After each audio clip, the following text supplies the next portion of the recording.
കണ്ടിട്ടില്ല. തല്ലുമാലയ്ക്ക് ശേഷം ഒരു ബോക്സിംഗ് ഒരു സബ്ജക്റ്റുമായിട്ട് വരുമ്പോൾ തല്ലുമാല പ്രേക്ഷകർ അത്രമാത്രം ഇഷ്ടപ്പെട്ട് ഏറ്റെടുത്തൊരു സിനിമ തന്നെയാണ്. ഇത്ര ഒരു സബ്ജക്റ്റാണ് കാലത്തിന് ആദ്യം ഒരു ഭയം ഉണ്ടായിരുന്നത്, എങ്ങനെ പ്രേക്ഷകർ ഏറ്റെടുത്തു. ഞാൻ സിനിമ കണ്ടിട്ടില്ല എന്ന് പറഞ്ഞാൽ ഞാൻ 7 മണിക്കാണ് ഷോ ചെയ്തത്. ഈ ഒരു സബ്ജക്റ്റ് കൊണ്ട് വരുമ്പോൾ എങ്ങനെ പ്രേക്ഷകർ ഏറ്റെടുത്തു, ഒരു ഭയപ്പാടുണ്ടായി. സിനിമയുടെ ഒരു പോയിന്റിൽ പോലും നമുക്ക് അങ്ങനെ ഒരു ഭയം തോന്നിയിട്ടില്ല. കാരണം എന്താണെന്ന് വെച്ച് കഴിഞ്ഞാൽ നമ്മൾ ചൂസ് ചെയ്തിട്ടുള്ള സബ്ജക്റ്റിൽ അത്രയും കോൺഫിഡൻസ് ഉണ്ടായിരുന്നു. നമ്മളുടെ കൂടെയുള്ള വർക്ക് ചെയ്യുന്ന ടെക്നീഷ്യൻസ് ആൻഡ് ആർട്ടിസ്റ്റുകൾ എല്ലാവരോടും അത്ര കോൺഫിഡൻസ് ഉണ്ടായിരുന്നു. പിന്നെയെന്ന് വെച്ച് കഴിഞ്ഞാൽ ഇതൊരു നമ്മളൊരു സ്പോർട്സ് കോമഡി സിനിമയാണെങ്കിൽ പോലും, ഒരു സ്പോർട്സ് ജോണർ ഉണ്ടെങ്കിൽ പോലും നമ്മൾ മാക്സിമം ഒരു ഇതുവരെ കണ്ടിട്ടുള്ള ഒരു സ്പോർട്സ് സിനിമകളിൽ നിന്നെല്ലാം കുറച്ചെങ്കിലും മാറി നിൽക്കാൻ വേണ്ടി ട്രൈ ചെയ്തിട്ടുണ്ട്. സോ അത്തരമുള്ള ഒരു ട്രൈയും കൂടെ നമ്മൾ ചെയ്യുന്നുള്ളതുകൊണ്ട് ഉറപ്പായിട്ടും ത്രൂ ഔട്ട് ദ ഫിലിമിൻ്റെ പ്രോസസ്സിൽ നമ്മൾ വളരെ കോൺഫിഡൻറ്റ് തന്നെയായിരുന്നു.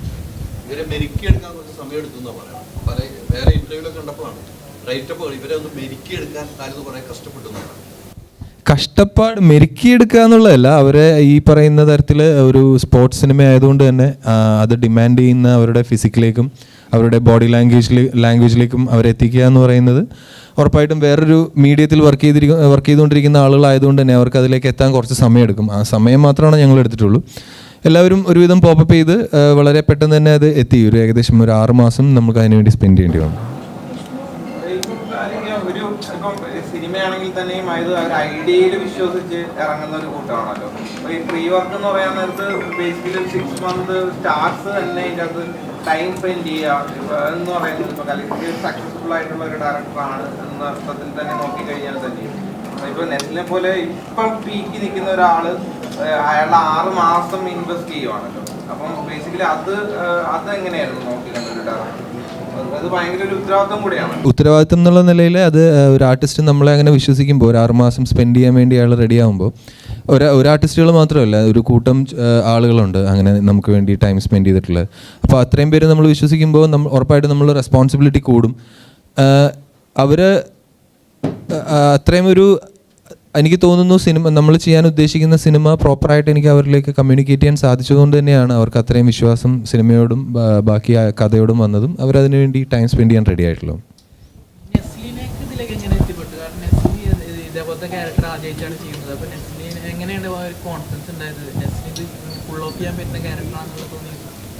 നെസ്ലിൻ ഇതുവരെ ഇത്തരം കഥാപാത്രങ്ങൾ ചെയ്തിട്ടില്ല എന്നുള്ളത് തന്നെയായിരുന്നു അതിൻ്റെ ഏറ്റവും പ്ലസ് പോയിൻ്റ് ആയിട്ട് എനിക്ക് തോന്നിയിട്ടുള്ള കാര്യം. പിന്നെ എനിക്ക് തോന്നുന്നു ഇതിനു മുമ്പ് ഒരു ഇൻ്റർവ്യൂവിൽ പറഞ്ഞിട്ടുള്ള പോലെ എൻ്റെ ഫസ്റ്റ് ചോയ്സ് തന്നെയായിരുന്നു നെസ്ലിൻ.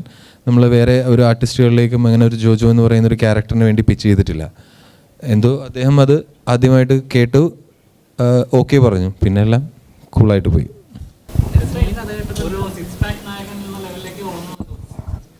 Six pack നായകനോ?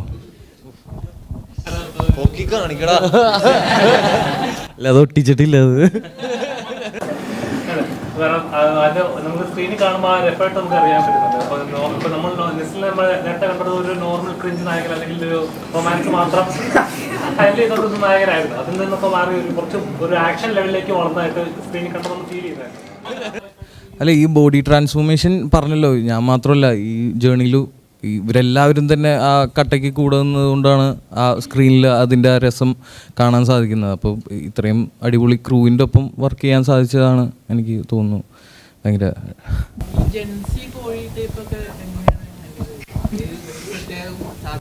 പ്രത്യേകം ക്ലാസ്സിന് കൊണ്ടുപോകുന്നതാണോ?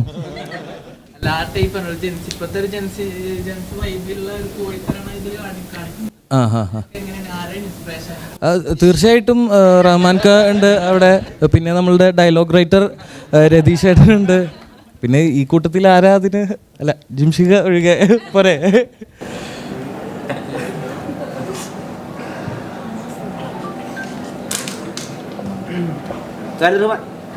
ഈ ബോക്സിംഗ് പടങ്ങൾക്കൊരു ആർക്കുണ്ടല്ലോ, ഒരു ഇൻസ്പിറേഷൻ ആർക്കുണ്ടല്ലോ അവസാനം. ഇപ്പം സാർപ്പട്ട പരമ്പരയായാലും ക്രീഡായാലും എല്ലാത്തിനും നമുക്കൊരു ആവേശം കിട്ടുന്നൊരു ക്ലൈമാക്സ് അങ്ങനെ ഉണ്ടാവുമല്ലോ.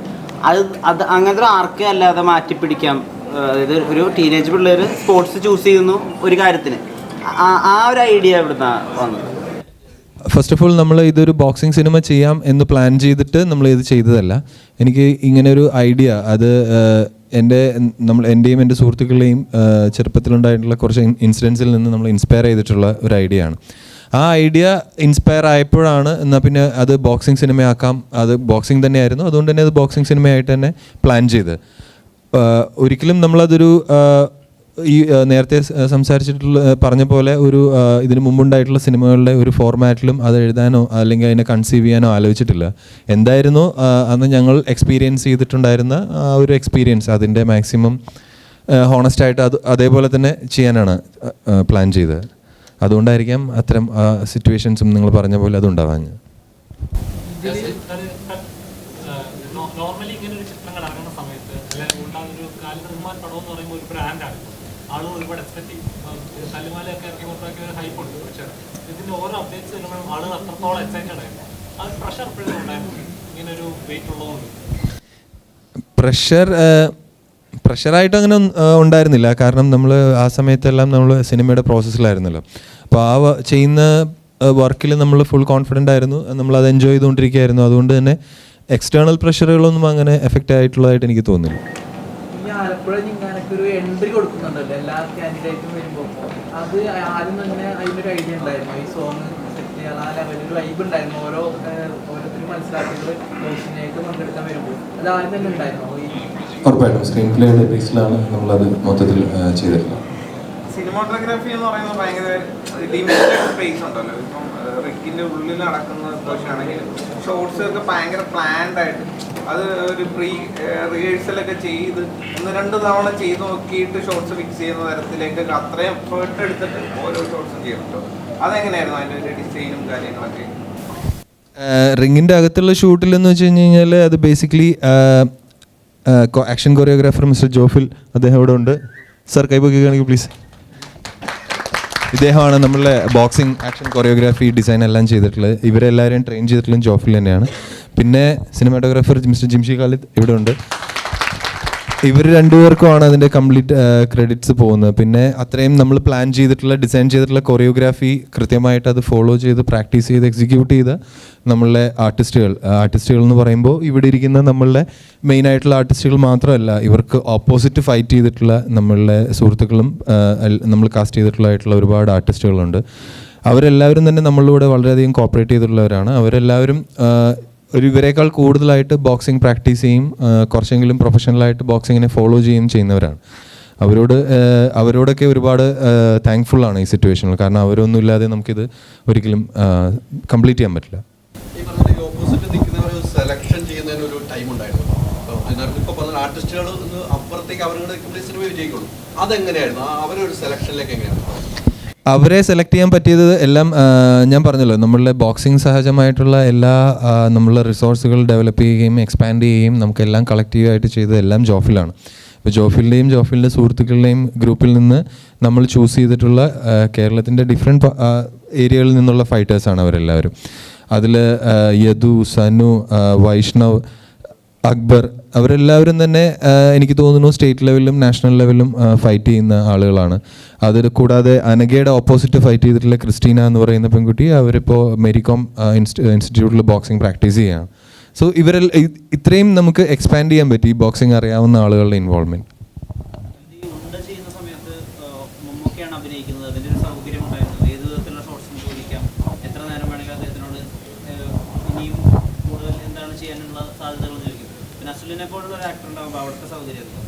നസ്ലൻ അവിടെ ഉണ്ടോ എന്നുള്ളതാണ് ഏറ്റവും വലിയ സൗകര്യം.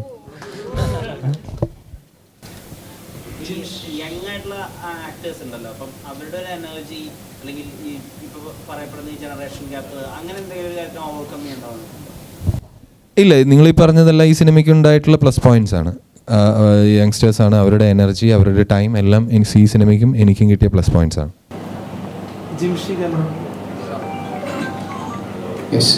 ഒരു സിനിമോട്ടോഗ്രാഫർ എന്ന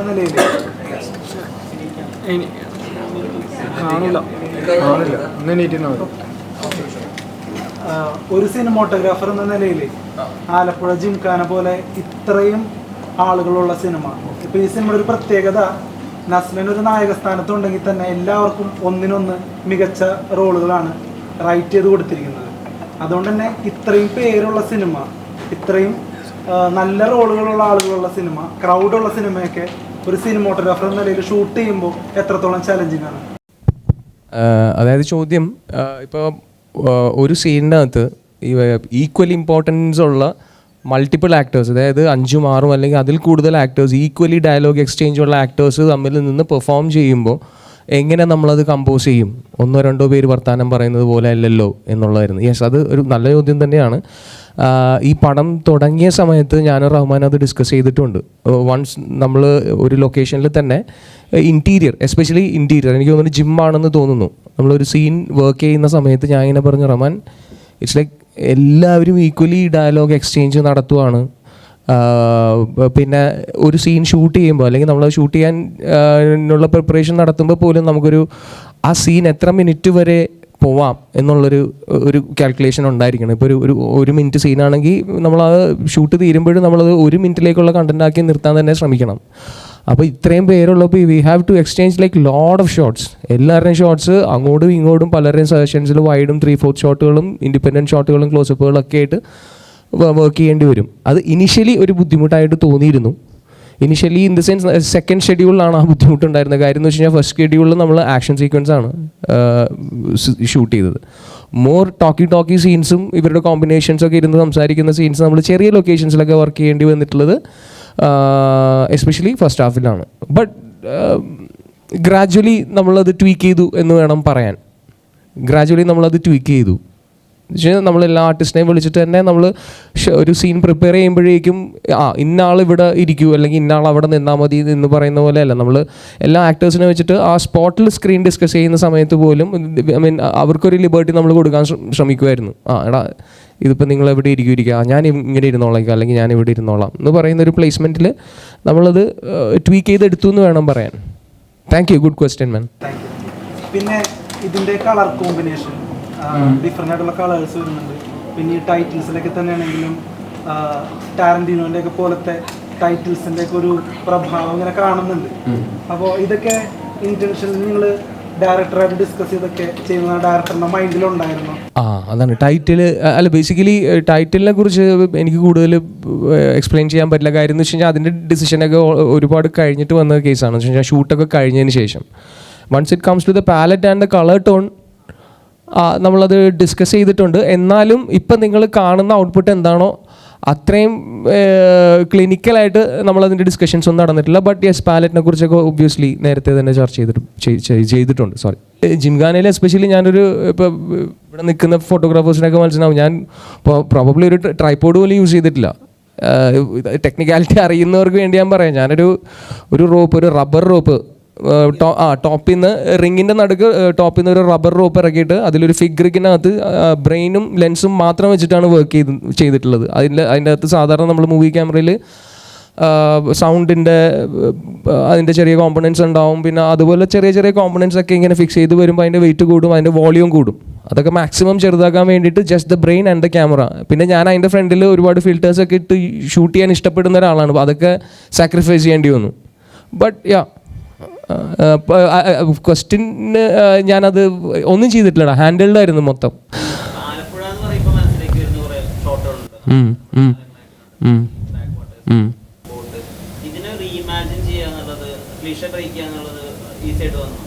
ഇല്ല, ഞാൻ അതിനൊന്നും ശ്രമിച്ചിട്ടില്ല. കാര്യം വെച്ചാൽ നമ്മളവിടെ ആലപ്പുഴ ഞാൻ എൻ്റെ ചെറുപ്പം മുതലേ വിസിറ്റ് ചെയ്തിട്ടുള്ള സ്ഥലമാണ്. പിന്നെ ഈ ബേസിക്കലി നമ്മൾ കണ്ട ലൊക്കേഷനിൽ ഏതൊക്കെ ലൊക്കേഷൻ കണ്ടു അതിൽ ഏതൊക്കെ ഓക്കെ ആയി, അവിടെ എത്ര നല്ല ക്ലിനിക്കലായിട്ടുള്ള ഫ്രെയിം വെക്കാം എന്ന് മാത്രമേ ചിന്തിച്ചിട്ടുള്ളൂ. അല്ലെങ്കിൽ ഒന്നും ബ്രേക്ക് ചെയ്യാനോ അല്ലെങ്കിൽ എന്തിൻ്റെങ്കിലും മുകളിൽ വർക്ക് ചെയ്യാനോ ഒന്നും ശ്രമിച്ചിട്ടില്ല.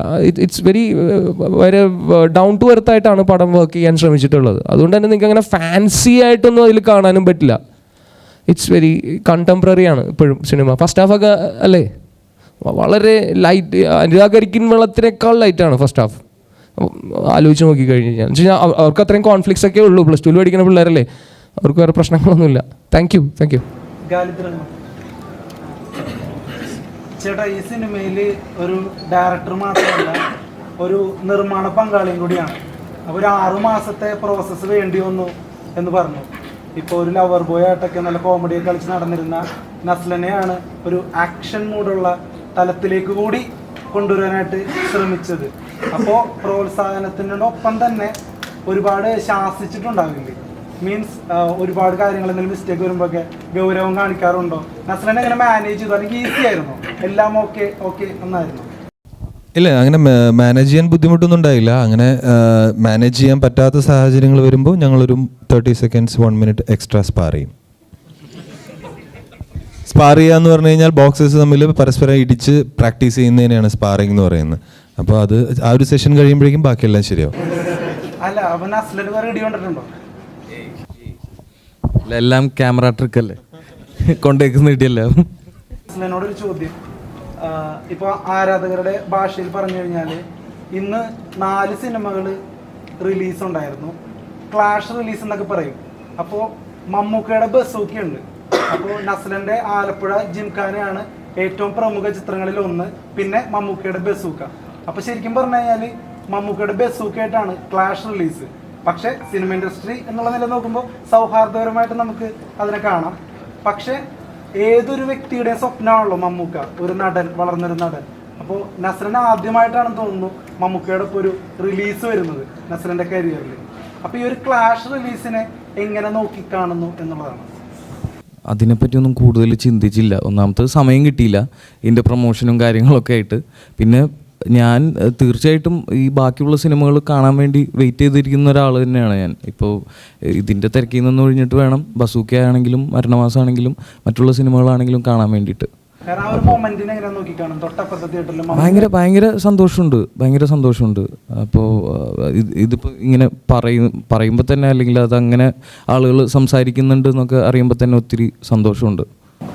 അപ്പോൾ ഈ സിനിമയിലെ കഥാപാത്രം,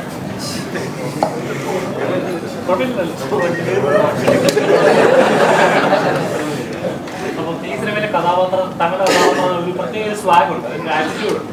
അതാണോ ഈ കഥാപാത്രം ചെയ്യാനായിട്ട് കമ്മിറ്റ് ചെയ്യാനുള്ള മെയിൻ റീസൺ? അത് എനിക്ക് തോന്നുന്നത് റഹ്മാൻകാട് ചോദിക്കേണ്ടി വരും സത്യം പറഞ്ഞു കഴിഞ്ഞാൽ. അങ്ങനെ ആ ഒരു ക്യാരക്ടർ അതിലുണ്ട്. പക്ഷെ നമ്മുടെ ആ ഒരു പരിപാടി ക്യാരക്ടറല്ല അതിൽ ആലപ്പുഴ ജിംഖാന +2 ഒരു വിദ്യാർത്ഥി കുറച്ചും കൂടെ മിനിമലായിട്ട് പിടിക്കുന്നതാണ് തോന്നുന്നത് എനിക്ക്. പിന്നെ എല്ലാം റഹ്മാൻകാടെ ഒരു അനുഗ്രഹം തോന്നുന്നത്.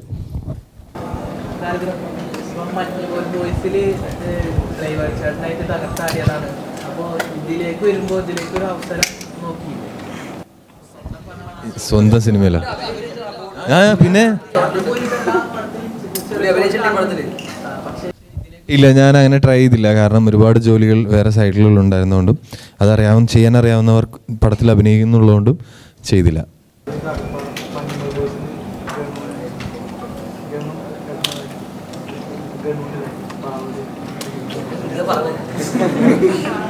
ഗണുവിൻ്റെ കൂടെ വർക്ക് ചെയ്തതിൻ്റെ ഒരു കാരണം എന്താണെന്ന് വെച്ച് കഴിഞ്ഞാൽ ഗണപതിയുടെ കൂടെ എന്ന് പറഞ്ഞു കഴിഞ്ഞാൽ ഞങ്ങൾക്ക് എല്ലാവർക്കും വളരെയധികം ബഹുമാനമുള്ളൊരു വ്യക്തിയാണ്.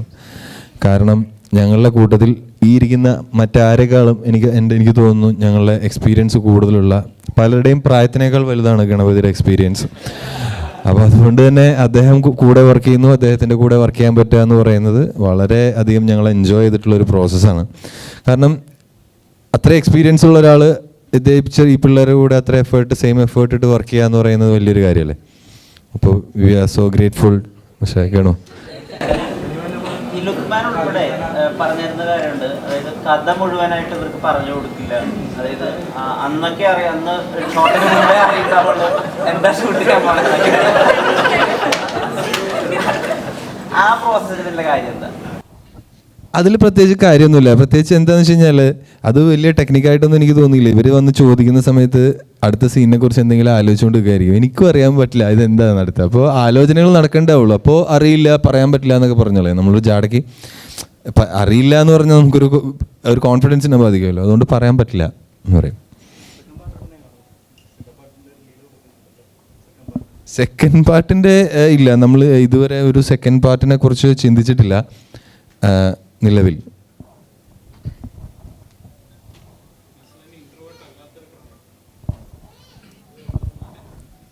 അല്ല അത് തന്നെയാണ് ഈ ക്യാരക്ടർ അല്ലെങ്കിൽ ഈ പ്രൊജക്റ്റ് ഞാൻ പിക്ക് ചെയ്യാൻ കാരണവും അതാണ്. ഇതുവരെ ചെയ്തതിൽ നിന്ന് കുറച്ചുകൂടി ഡിഫറെൻ്റ് ആയിട്ടുള്ളൊരു ക്യാരക്ടറാണ്, മൊത്തത്തിലുള്ള മൂഡ് വേറെയാണ് പടത്തിൻ്റെ. അപ്പോൾ അതിനാണ് എന്നെ എക്സൈറ്റ് ചെയ്യിച്ചതും ഈ പ്രൊജക്റ്റിൽ. കിട്ടി അല്ല, അത് എല്ലാവർക്കും തന്നെ കിട്ടിയിട്ടുണ്ട്. ഓരോ ഇടികളും കിട്ടിയ എണ്ണവും എല്ലാം ഓർമ്മയുണ്ട്. അത് സ്ക്രീനിൽ കണ്ടെല്ലാവരും എനിക്ക് ഇടി കിട്ടുമ്പോൾ എല്ലാവരും ആസ്വദിക്കുന്നുണ്ട്. അതെല്ലാം കാണുമ്പോൾ ഒത്തിരി സന്തോഷം. എടുത്ത എഫേർട്ടുകൾക്ക് നല്ലൊരു റിസൾട്ട് കിട്ടി എന്നുള്ളത്.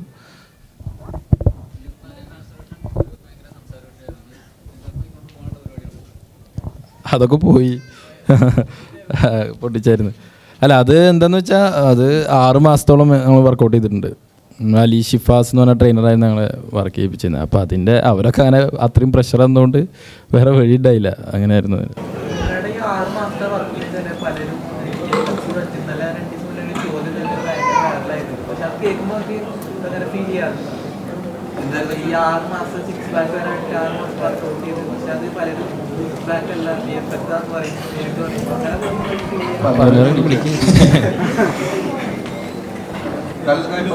തല്ലുമാല ഇറങ്ങിയ സമയത്ത് പറഞ്ഞിട്ടുണ്ട്, ടോബീനെ അടിക്കുന്ന ആ ഒരു ഷോട്ട് എടുക്കുന്നതിന് മുന്നേ കാലൊക്കെ വന്നിട്ട് ചെവിയിലിങ്ങനെ പറഞ്ഞു, ഒന്നും നോക്കണ്ട, നീ ശരിക്കും പറഞ്ഞാൽ അവിടെ കൊണ്ടുപോകും.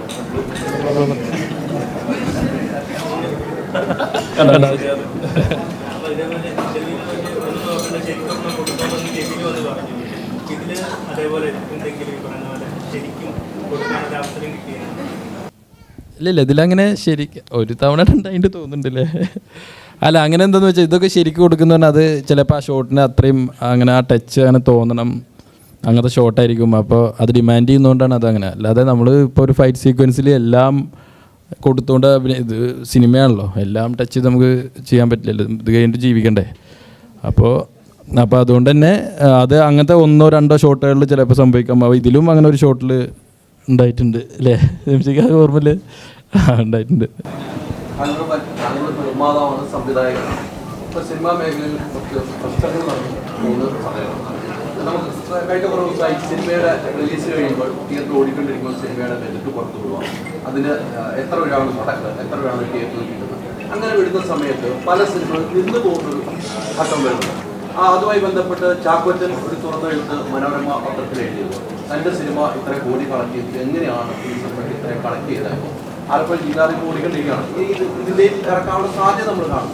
അത്തരം രീതി ഒരു നിർമ്മാതാക്കളുടെ സംഘടന തുടർന്നാൽ അപ്പോൾ നിർമ്മാതാവ് കൂടെയാണല്ലോ, അത് സിനിമയൊക്കെ ബാധിക്കും. ഒരു ബിസിനസ് നടന്നുകൊണ്ടിരിക്കുമ്പോഴായിരിക്കും ചിലപ്പോൾ സിനിമയുടെ റേറ്റ്സുകൾ ഇത്ര എമൗണ്ട് തിയേറ്ററിൽ കിട്ടിയിട്ടുണ്ടെന്ന് പറയും. ഒരു നടനെ ബാധിക്കും, ആ നടന് സിനിമയ്ക്ക് ഇത്രയും പൈസ കിട്ടുന്നത് ആ നടനെ ഭാവിയിൽ ബാധിക്കും. താങ്കൾ നിർമ്മാതാവാണ്, ഡയറക്ടറിനെ ബാധിക്കും. അങ്ങനെ ഒരു കീഴ്വഴക്കം ഇതിന് മുമ്പ് മലയാള സിനിമ ഉണ്ടായിട്ടില്ല. അത് തുടർന്ന് സിനിമയ്ക്ക് മോശമാണ്. ഞാനൊരു നിർമ്മാതാവ് ഇന്ന് ആണ് ഇപ്പോൾ സിനിമ റിലീസായിട്ടേ ഉള്ളൂ. ഇതുവരെയുള്ള കാര്യങ്ങളെ ആസ് എ നിർമ്മാതാവ് എന്നുള്ള രീതിയിൽ ഞാൻ എക്സ്പീരിയൻസ് ചെയ്തിട്ടുള്ളൂ. ഇതിന് മുമ്പുള്ള സിനിമകളൊക്കെ വേറെ നിർമ്മാതാക്കളാണ്. ഇപ്പോൾ ചേട്ടൻ പറഞ്ഞ കാര്യങ്ങളൊക്കെ ഇപ്പോൾ ഇനിയിപ്പോൾ എനിക്ക് തോന്നുന്നു മാസാവസാനമോ പുതിയ മാസങ്ങളിലോ ആണെന്ന് തോന്നുന്നു പ്രൊഡ്യൂസർ അസോസിയേഷൻ ഇങ്ങനെ ചാർട്ട് പുറത്തേക്ക് വിടുന്നത്. അവരത് വിട്ടാലാണ് ഇനി എൻ്റെ സിനിമയ്ക്ക് എന്ത് സംഭവിക്കും, അല്ലെങ്കിൽ ആ സംഭവം കൊണ്ട് എൻ്റെ സിനിമയ്ക്ക് എന്താണ് ബുദ്ധിമുട്ടാണോ അല്ലെങ്കിൽ പോസിറ്റീവായിട്ടാണോ സംഭവിക്കുക, അല്ലെങ്കിൽ സോഷ്യൽ ഇമേജ് എങ്ങനെ ഉണ്ടാകും എന്നുള്ളതൊക്കെ എനിക്ക് എക്സ്പീരിയൻസ് ചെയ്യാൻ പറ്റിയിട്ടുള്ളൂ. ഇപ്പോൾ ഹൈദർക്ക പറഞ്ഞ ഈ കാര്യങ്ങൾ ഞാൻ കൂടുതലായിട്ട് എനിക്കതൊന്നും ഫോളോ ചെയ്യാൻ പറ്റിയിട്ടില്ല. കാരണം ലാസ്റ്റ് ഒരു 6 മാസം 7 മാസമൊക്കെ ആയിട്ട് ഞാൻ ഈ സിനിമയുടെ പോസ്റ്റ് പ്രൊഡക്ഷനും കാര്യങ്ങളൊക്കെ ആയിട്ട് തന്നെ വർക്കിലായിരുന്നു. അപ്പോൾ അതുകൊണ്ട് തന്നെ ടു മച്ച് ഓഫ് ഇൻവോൾവ്മെൻറ്റ് ഉണ്ടായിട്ടില്ല എനിക്ക്. അതുകൊണ്ട് തന്നെ അതിൻ്റെ സോഷ്യൽ എന്താണ് അതിനുള്ള ഇമ്പാക്റ്റ് എന്നുള്ള കാര്യങ്ങൾ എനിക്കറിയില്ല. നമുക്ക് നോക്കാം. പിന്നെയെന്ന് വെച്ച് കഴിഞ്ഞാൽ വളരെ സീനിയർ ആയിട്ടുള്ള ആളുകളാണ് ഇത്തരം അസോസിയേഷൻ്റെ ടോപ്പിലിരിക്കുന്നതും ഡിസിഷൻ മേക്ക് ചെയ്യുന്നതും കാര്യങ്ങളൊക്കെ വളരെ എക്സ്പീരിയൻസ്ഡ് ആയിട്ടുള്ള ആളുകളാണ്. അവർ എന്താണ് ഉദ്ദേശിക്കുന്നത് എന്നുള്ളത് ആസ് എ പ്രൊഡ്യൂസർ അല്ലെങ്കിൽ ആസ് എ ഡയറക്ടർ ഫ്യൂച്ചറിൽ എന്താണ് സംഭവിക്കാൻ പോകുന്നതെന്ന് നോക്കിക്കാണാൻ ഞാനും വളരെ എക്സൈറ്റഡ് ആണ്. കാരണം ചേട്ടൻ പറഞ്ഞ പോലെ പുതിയ കാര്യമാണ്. ഇതുപോലെ തന്നെ ഈ താരങ്ങളുടെ പ്രതിഫലത്തിന്റെ കാര്യം ചർച്ചയാവുന്നില്ല. താരങ്ങൾ അമിത പ്രതിഫലം വാങ്ങുന്നു, അത് നിയന്ത്രിക്കണം. ഇതിനൊക്കെയാണ് നിർമ്മാതാക്കളുടെ സംഘടന പറഞ്ഞുകൊണ്ടിരിക്കുന്നത്. അപ്പൊ ആ കാര്യങ്ങളൊക്കെ പറഞ്ഞുകൊണ്ടിരിക്കുന്ന ഓരോരുത്തരുടെ വിജയത്തിലേക്ക് നമുക്ക് നമ്മുടെ പ്രതിഫലം നമുക്ക് കൂട്ടേണ്ട ആവശ്യമുണ്ട്. അല്ല, നമ്മളൊരു സിനിമ വിജയിക്കുമ്പോഴാണ് എല്ലാവരുടെയും പ്രതിഫലം കൂട്ടും. അപ്പോൾ അതിനെതിരെ ഒരു ശബ്ദം ഉയർത്തും. ഒരു സിനിമ വിജയിച്ചാൽ ആ നടൻ വീണ്ടും പ്രതിഫലം കൂട്ടുന്നു, 1 കോടി മേടിക്കുന്ന ആൾ 2 കോടി മേടിക്കുന്നു എന്നൊക്കെ ഇവർ പറഞ്ഞു. അത് നിങ്ങളെപ്പോലുള്ള യുവ തലമുറയ്ക്ക് അത് ബാധകമാവുന്നുണ്ട്. അത്രയൊക്കെ ഒരു കാര്യങ്ങൾ വരുമ്പം നെസിൽ എന്നൊരു ആക്ടർ, അത് ഗണപതി ഉൾപ്പെടെയുള്ളവർ പറയണ്ട കേട്ടോ, നിങ്ങളെല്ലാവരും പറയണ്ട, നിങ്ങളെല്ലാം നല്ല ആക്ടറൈസ് ആണ്. അങ്ങനെ ഒരു 200 കോടി 100 കോടിയൊക്കെ ആയതുകൊണ്ട് നിങ്ങളുടെ ജീവിതത്തിൽ ബാധിക്കുന്നു. എന്നെ ഇതുവരെ ബാധിച്ചിട്ടില്ല. കാരണം ഞാൻ വർക്ക് ചെയ്യുന്നുണ്ടല്ലോ. ഐ മീൻ എന്നെ ഞാൻ പറയുന്ന എമൗണ്ടിന് അല്ലെങ്കിൽ ഞാൻ പറയുന്ന പ്രതിഫലത്തിന് എന്നെ എടുക്കാൻ പ്രൊഡ്യൂസേഴ്സ് ഉണ്ട്, അല്ലെങ്കിൽ അങ്ങനെ ഒരു പ്രൊജക്റ്റ് ഓണായി വരുന്നുണ്ട്. അപ്പോൾ എന്നോട് ഇതുവരെ ആരും അങ്ങനെ പ്രതിഫലം കുറയ്ക്കാൻ വേണ്ടി ആവശ്യപ്പെട്ടിട്ടില്ല. എനിക്ക് അങ്ങനത്തെ ഒരു എക്സ്പീരിയൻസ് ഉണ്ടായിട്ടില്ല. ഞങ്ങളുടെ കൂട്ടത്തിലൊരു സൂപ്പർ സ്റ്റാർ അദ്ദേഹമാണ്. അങ്ങനെയൊക്കെ ഞാനാണ്. എന്താ ചോദിച്ചതെന്ന് പറഞ്ഞേ? എനിക്ക് തോന്നുന്നു ഞാൻ അതിപ്പോൾ സംസാരിക്കാൻ എനിക്ക് അങ്ങനെ സിറ്റുവേഷൻ ഒന്നും ഉണ്ടായിട്ടില്ല. അങ്ങനെ പ്രതിഫലം കൂടുതൽ കൂടുതൽ കറക്റ്റ് പൈസ പോയി വാങ്ങുള്ളൂ. അപ്പോൾ അത് ഓക്കെയാണ്. അത് ഇതുവരെ അങ്ങനത്തെ ഒരു സിറ്റുവേഷൻ ഉണ്ടായിട്ടില്ല. അപ്പോൾ അത് അറിയില്ല എങ്ങനെ.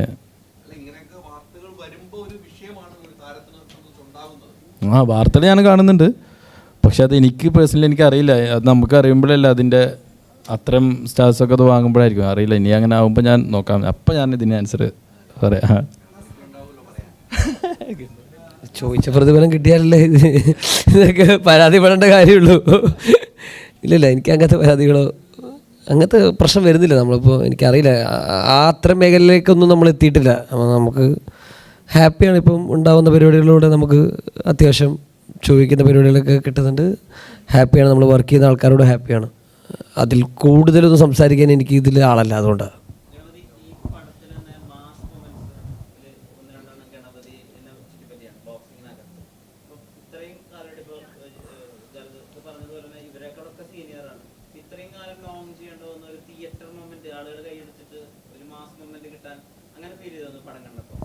ഉറപ്പായിട്ടും നമുക്ക് ഓരോ കഥാപാത്രങ്ങൾ ചെയ്യുമ്പോൾ ഓരോരോ അവസരങ്ങൾ കിട്ടുക എന്ന് പറഞ്ഞത് ഇമ്പോർട്ടൻ്റ് ആണ്. നമുക്ക് എപ്പോഴാണ് ഒരു മാസ് കഥാപാത്രം ചെയ്യാൻ പറ്റുക, അല്ലെങ്കിൽ ഇപ്പോൾ ഇത്ര കാലം ഞാൻ ചെയ്തതൊരു ഹ്യൂമർ, ഇതിലാണ് ഞാൻ കുറച്ച് സട്ടിലായിട്ട് കുറച്ചൊരു വേറൊരു ടൈപ്പ് ഓഫ് ക്യാരക്ടർ ചെയ്തത്. അപ്പം നമ്മൾ തിരിച്ചറിയാനും നമ്മളെ കൊണ്ട് ചെയ്യിപ്പിക്കാൻ പറ്റുന്ന വിശ്വാസമുള്ള ഡയറക്ടേഴ്സ് ഉണ്ടാകുമ്പോഴാണ് നമുക്കത് ചെയ്യാൻ പറ്റുന്നൊരു അവസരം ഉണ്ടാവുക. അപ്പോൾ അതിൽ ഞാൻ ഭയങ്കര ഹാപ്പിയാണ്.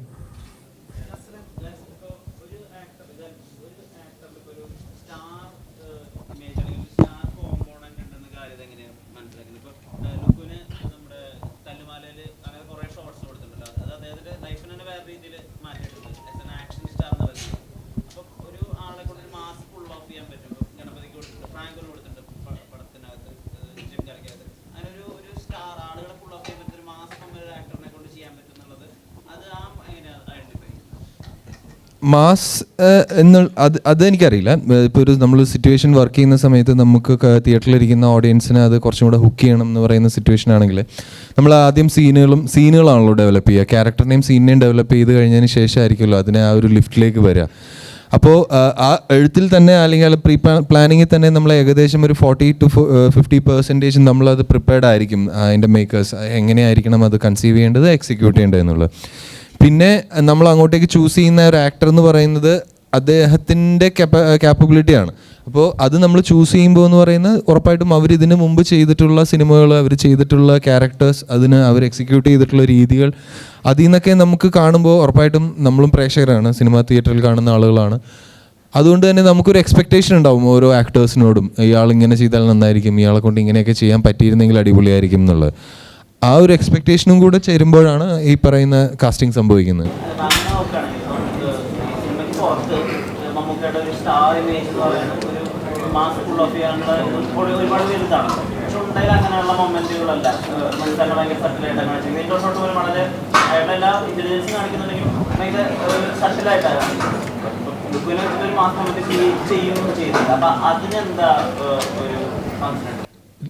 ലുക്കല്ലല്ലോ മമ്മൂട്ടി, അത് വേറെ ആളല്ലേ. അപ്പോൾ ഇത് സംഭവം എന്താണെന്ന് വെച്ച് കഴിഞ്ഞാൽ, പിന്നെ മമ്മൂക്കായുടെ ഇവിടെ വർക്ക് ചെയ്യുന്ന സമയത്ത് ഞാൻ ചെയ്യാൻ ഉദ്ദേശിച്ച സിനിമ എന്ന് പറയുന്നത് ഇത്തരം ഒരു സിനിമയല്ല. നിങ്ങൾ കണ്ട പോലെ ഉണ്ടാന്ന് പറയുന്ന ഒരു സബ്ജക്റ്റാണ്. ആ സിനിമയ്ക്ക് അത് അത്രയും മതി, അല്ലെങ്കിൽ ആ സിനിമയ്ക്ക് അങ്ങനത്തെ ഒരു ക്യാരക്ടറിനെയാണ് ഡിമാൻഡ് ചെയ്യുന്നത്, അത്തരം പെർഫോമൻസിനെയും ആണ് ഡിമാൻഡ് ചെയ്യുന്നത്. അതിൽ കൂടുതൽ നമ്മൾ ചെയ്യേണ്ട കാര്യമില്ല, അത് ശരിയല്ല. അതുകൊണ്ടാണ് യെസ്. നസ്ലൻ്റെ സിനിമകളുടെ മാസ് സക്സസ് കാരണം ആരാധകർക്കിടയിൽ നസ്ലൻ ഒരു വരുംകാല സൂപ്പർ സ്റ്റാർ ആണ് എന്നൊരു ടോക്കുണ്ട്.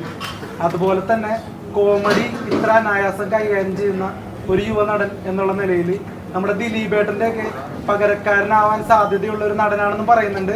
അപ്പൊ ഇത്തരത്തിലുള്ള ആരോപണങ്ങളെ എങ്ങനെയാണ്? ആരോപണങ്ങളാണോ ഇത്? അല്ലല്ലേ? അല്ല, ഒരിക്കലും ഞാൻ അടുത്തൊരു ദിലീപേട്ടനായിട്ടോ അല്ലെങ്കിൽ അദ്ദേഹമൊക്കെ ചെയ്തു വെച്ചേക്കുന്ന ക്യാരക്ടേഴ്സും അല്ലെങ്കിൽ അദ്ദേഹത്തിൻ്റെ കഴിവൊക്കെ നമുക്ക് അറിയുന്നതാണ്. ഒരിക്കലും അദ്ദേഹത്തോടൊന്നും ഉപമിക്കാൻ ഞാനായിട്ടില്ല എന്ന് ഉള്ള സ്വയമായിട്ടുള്ള ബോധ്യമുണ്ട്. പിന്നെ അതും ആദ്യത്തെ സൂപ്പർ സ്റ്റാർ, ഞാൻ അങ്ങനത്തെ ഒരു സ്റ്റാർ ആവണം എന്ന് കരുതി സിനിമയിൽ വന്ന ഒരാളുമല്ല. ഇപ്പോൾ ചെയ്യുന്ന സിനിമകൾ അല്ലെങ്കിൽ ചെയ്യുന്ന കഥാപാത്രം, എനിക്ക് ഇഷ്ടപ്പെടുന്ന കഥാപാത്രങ്ങൾ, ഇഷ്ടപ്പെടുന്ന സിനിമകൾ ചെയ്യുക എന്നുള്ളത് മാത്രമേ ഉള്ളൂ എൻ്റെ ആഗ്രഹം.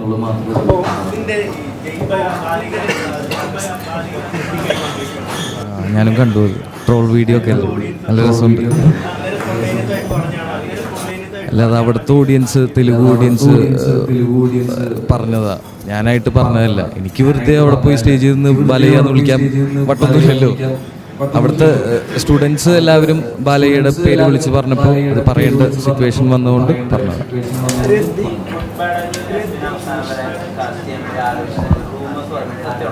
സത്യമായിരുന്നു. ആ സമയത്താണ് ജിങ്കാന ഷൂട്ട് നടന്നിരുന്നത്. അവർക്കൊരു 2 സ്കെഡ്യൂള് ഈ ഞങ്ങളുടെ സിനിമയുടെ ഇടയിൽ വേണമായിരുന്നു. അതപ്പോൾ അത് വലിയൊരു സിനിമയാണ്, ഒരുപാട് ആർട്ടിസ്റ്റുകളും വലിയ ആർട്ടിസ്റ്റുകളൊക്കെ ഉള്ള സിനിമയാണ്. അപ്പോൾ അതുകൊണ്ട് ഞങ്ങളുടെ സിനിമ ഷൂട്ട് നടക്കുന്നതുകൊണ്ട് എനിക്കത് ചെയ്യാൻ സാധിച്ചില്ല. അജിത് സാറിൻ്റെ മോൻ.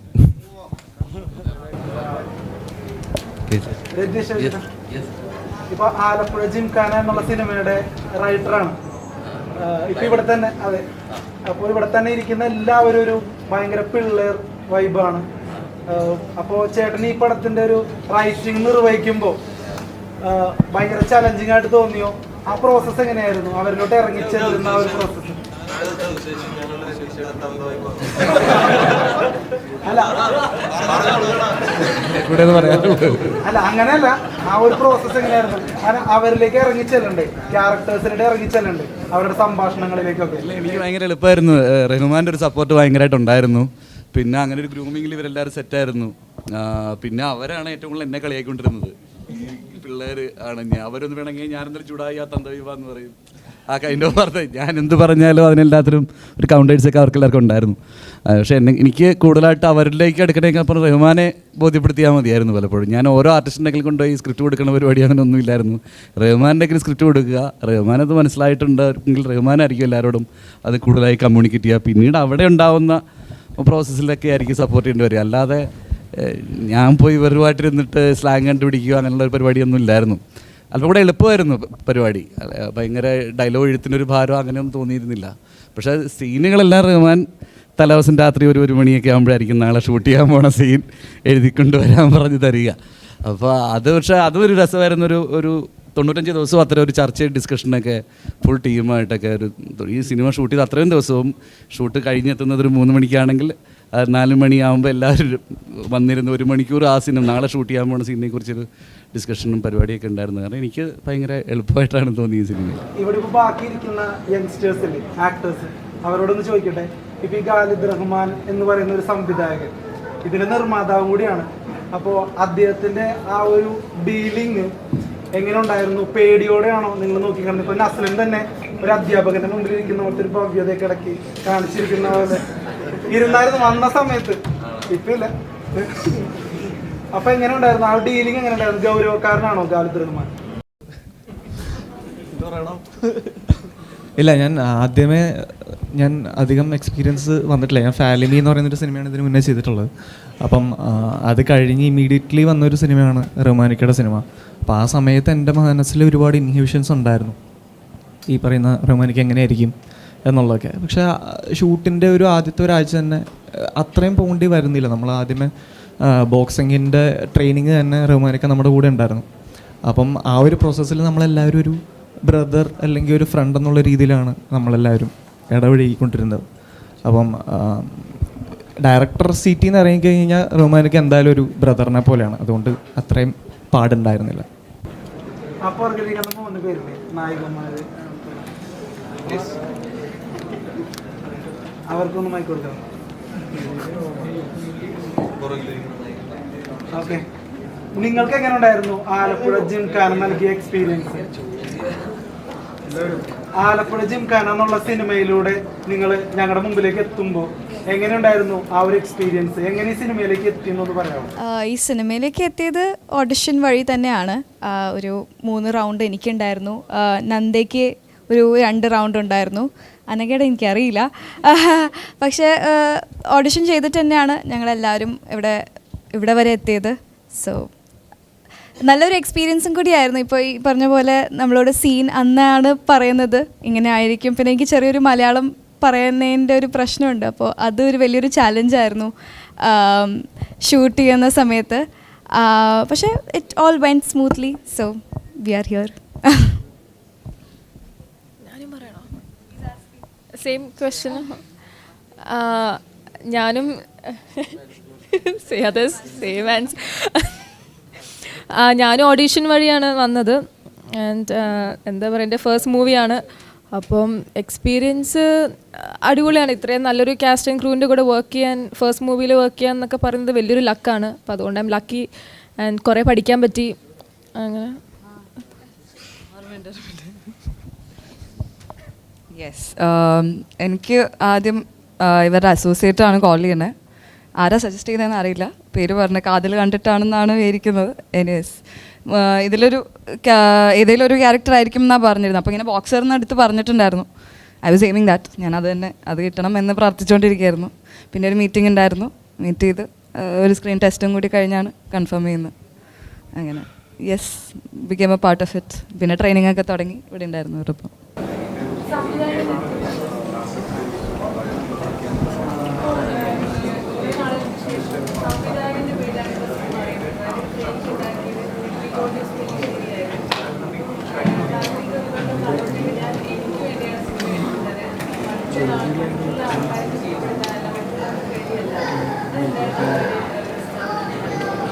അതങ്ങനെ ആയതുകൊണ്ടാണ്. കാരണം അത് ഞാനങ്ങനെ അതൊരു ജാടയ്ക്ക് വേണ്ടിയിട്ടോ ഒരു അഹങ്കാരത്തിൻ്റെ പുറത്തോ പറഞ്ഞതല്ല. നമ്മളെ സന്തോഷിപ്പിക്കാൻ വേണ്ടി തന്നെ ഒരു കാര്യം ചെയ്യുമ്പോഴാണല്ലോ നമ്മളത് മാക്സിമം എൻജോയ് ചെയ്ത് ചെയ്യുകയും അതിൻ്റെ ഔട്ട്പുട്ട് നന്നായിരിക്കാൻ നമ്മൾ ഏറ്റവും കൂടുതൽ ഹാർഡ് വർക്ക് ചെയ്യുകയും ചെയ്യുന്നത്. അതുതന്നെയുള്ളൂ അതിൻ്റെ ഒരു റീസൺ ആയിട്ടുള്ളത്. അല്ലാതെ അതിൽ പ്രത്യേകിച്ച് ഒന്നുള്ളതായിട്ട് തോന്നുന്നില്ല. പിന്നെ ഇവിടെ ഇരിക്കുന്നവരിൽ ഒരുവിധം എല്ലാവരെയും തന്നെ നിങ്ങൾക്ക് പരിചയം ഉണ്ടാവും. അത് ഷോൺ, അടുത്തിരിക്കുന്നത് മിസ്റ്റർ സമീർ. അദ്ദേഹം ഈ സിനിമയിൽ എൻ്റെ കോ പ്രൊഡ്യൂസറാണ്. അദ്ദേഹത്തിൻ്റെ ഹെൽപ്പാണ് ഈ സിനിമയുടെ ഇതുവരെയുള്ള. അദ്ദേഹം മാത്രമല്ല, ഞങ്ങളുടെ കൂടെയുള്ള സുബീഷുണ്ട്, ജോബിനുണ്ട്, അവരൊക്കെ ഇവിടെ ഉണ്ട്. ഞങ്ങളുടെ കയറിയിട്ടില്ല എന്നേ ഉള്ളൂ. പിന്നെ അതിനുശേഷം സന്ദീപ്. ഇത് ശ്രീനിയാണ് ഈ സിനിമയുടെ തിരക്കഥ എൻ്റെ കൂടെ ജോയിൻ ചെയ്ത് തുടക്കം മുതൽ ഈ സിനിമയിൽ ആദ്യം ജോയിൻ ചെയ്ത ഒരു ടെക്നിക്കൽ റൈറ്റർ ഡിപ്പാർട്ട്മെൻറ്റിലുള്ളൊരു കക്ഷിയാണ്. ഇത് പിന്നെ അറിയാലോ, ഇവരൊക്കെ ആക്ടേഴ്സാണ്. പുറകിലിരിക്കുന്നവരെ നിങ്ങൾക്കറിയാം. ജോഫിൽ, നേരത്തെ പറഞ്ഞ പോലെ തന്നെ ജോഫിലിൻ്റെ ടീമിൻ്റെ ഹെൽപ്പുമാണ് ഈ സിനിമ ഇവിടെ ഇത്രയും എത്തി നിൽക്കാനും ഞങ്ങൾക്ക് ഇത്രയും വലിയൊരു സക്സസ് കിട്ടാനും കാരണമെന്നാണ് ഞാൻ വിശ്വസിക്കുന്നത്. സോ ഞങ്ങളുടെ ഇൻവിറ്റേഷനിൽ ഇവിടെ വന്ന എല്ലാവർക്കും ഒരുപാട് നന്ദിയുണ്ട്.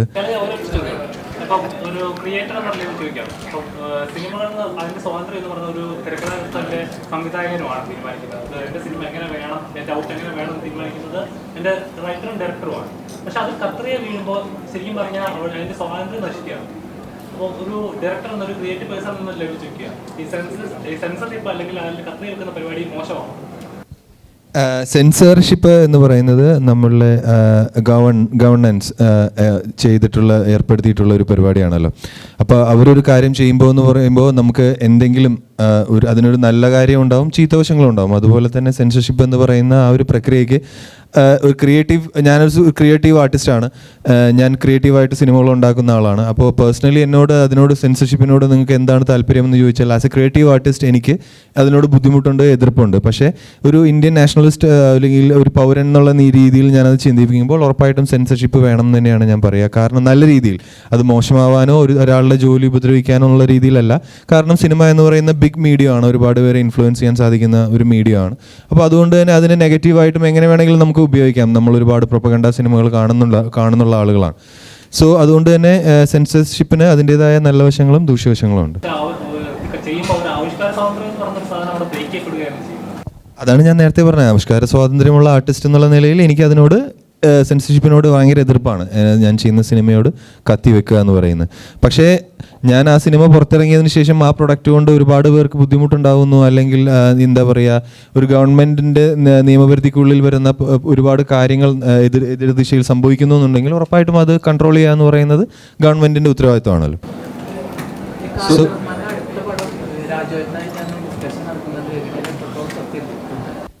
ഒരുപാട് ഡിസ്കഷൻസ് നടന്നു എന്നേ ഉള്ളൂ, അതിലൊന്നും ഇതുവരെ തീരുമാനം ഉണ്ടായിട്ടില്ല. ഞാനും വളരെയധികം എക്സൈറ്റഡ് ആയിട്ട് എക്സ്പെക്റ്റ് ചെയ്യുകയാണ് എന്തായിരിക്കും അടുത്ത സിനിമ എന്നുള്ളത്. ഇനിയെങ്കിലും വേറൊരു സിനിമ ചെയ്യണം, നല്ലൊരു സിനിമ ചെയ്യണം എന്നൊരു ആഗ്രഹമുണ്ട്. So thank you so much. അങ്ങനെയല്ല, ഇതിനേക്കാൾ നല്ലൊരു സിനിമ ചെയ്യണം എന്നുള്ളതാണ് അടുത്തൊരു ആഗ്രഹം. Thank you.